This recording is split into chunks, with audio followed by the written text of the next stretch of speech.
there's no chest movement. There's no airflow happening.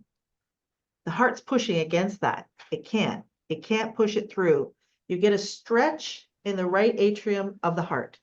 And when you stretch the atrium, it releases it's ANP, atrial nitric peptide. That goes down to the kidney and tells the kidney to turn on and release more fluid. But it also tells the adrenals to shoot adrenaline to the body so that you have a constriction of the vessels, you take a breath, you open everything up, the heart, we see on when we're testing the heart, because now you've given them a shot of adrenaline. Hey, this person's about to die. So yes, of course, the stress hormones are released, adrenaline, cortisol, all through that HPA axis, they're released to save your life. But for some people, this happens over and over and over and over again, every hour, and they are completely oblivious.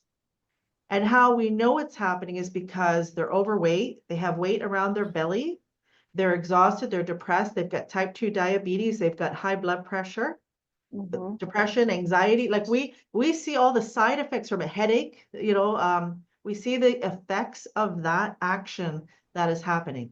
And so I tell people, all day you're making excellent choices. You're getting up in the morning, you're going for a walk, you're trying to eat right, you're trying to, live mindfully, you're trying to do all these things. But when you close your eyes at night, you're being sabotaged the whole night if you're not aware of what is happening during those hours that you're trying to sleep. So people really minimize sleep. But to me, that is actually the golden chain that links all those other things that you're doing together. If it's not there, good luck. You're going to be working your butt off trying to be healthy, and you're going to still feel like crap. So the two should align. Your efforts during the day aligned with healthy sleep, you will be thriving. Yeah. Like you'll be unstoppable. We just have to start actually acknowledging and accepting. And it's hard to do that because, I'm sorry, I'm on my soapbox now. It's hard to do that because it's something that's happening while you're unconscious.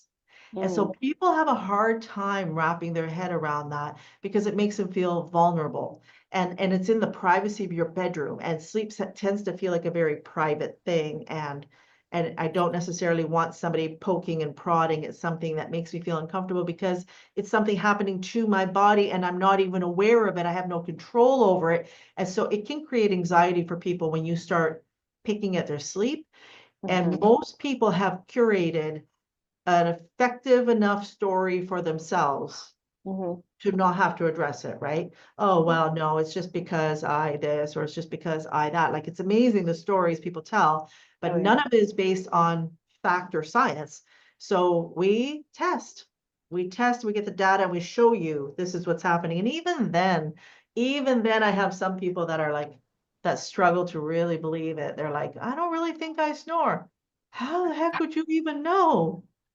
Right? I don't think I have sleep apnea. Oh, and yet the machine says that you're at 88% for 65% of the night. Well, so it's interesting people's reaction to something, and that's all I can come to is I think it's because it makes people feel very vulnerable. And have you ever had somebody take a picture of you when you're sleeping? And you're like, oh, why did you take a picture of me when I'm sleeping? Like it feels very vulnerable. So I get it. Yeah. Anyway. I can see that. No, but yeah, you shouldn't get up to go pee. You shouldn't get up to go pee. And people will say, well, stop drinking before night. No, actually, you want to drink before you go to bed at night because it decreases your risk of a heart attack. It keeps your blood nice and thin.